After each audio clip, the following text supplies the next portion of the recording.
सोलापूरच्या विकासाला मुख्यमंत्र्यांचा ग्रीन सिग्नल। आयटी पार्क, उड्डाणपूल, जलपर्यटन, विमानतळ प्रकल्पांना वेग। सोलापूरच्या बहुप्रतीक्षित विकास प्रकल्पांना मुख्यमंत्री देवेंद्र फडणवीस यांनी हिरवा कंदील दिल्याची माहिती जिल्हाधिकारी एस कार्तिकेयन यांनी दिली। होटकी रोड, आयटी पार्क, सोलापूर शहरातील उड्डाणपूल, उजनी जलपर्यटन केंद्र, बोरामणी विमानतळावरील नाईट लँडिंग, सोलापूर विमानतळ आणि SIR सह विविध प्रलंबित प्रकल्पांना लवकरच गती मिळणार आहे। उजनी जलपर्यटन केंद्र पुढील 3 ते 4 महिन्यात सुरू करण्याचे निर्देश देण्यात आले आहेत। होटगी येथील आयटी पार्कसाठी 50 एकर जागा उपलब्ध करून देण्याची प्रक्रिया सुरू आहे।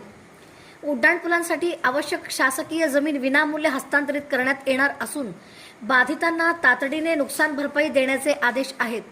दरम्यान जनगणना आणि मतदार नोंदणी मोहिमेत सोलापूर जिल्ह्याने राज्यात 10वा क्रमांक मिळवला आहे। तसेच आषाढी वारीसाठी रस्ते, वीज, पाणी आणि आरोग्य सुविधांचे नियोजन करण्यात आले असून वारकऱ्यांना कोणताही त्रास होणार नाही असा विश्वास जिल्हाधिकारी एस कार्तिकेयन यांनी यावेळी व्यक्त केला। प्रॉब्लेम्स होतं पण योगायोगाने हा विषय पूर्णपणे प्रॉब्लेम सॉल्व्ह झालेली आहे। आता आज इतिवृत्ती पण सीएम सरांची जो बैठकाची इतिवृत्ती पण फायनलाइज झालेली आहे। आलं तर मी ग्रुपमध्ये शेअर करतो आणि उद्या प्रवीण परदेशी सरांच्या अध्यक्षतेखाली उद्या 11 वाजता मीटिंग होणार आहे। त्या मीटिंगमध्ये कोणत्या डिपार्टमेंटनी काय करायचे तो करून टाइमलाईन सेट करून आम्ही इमिडिएटली काम चालू करणार आहे।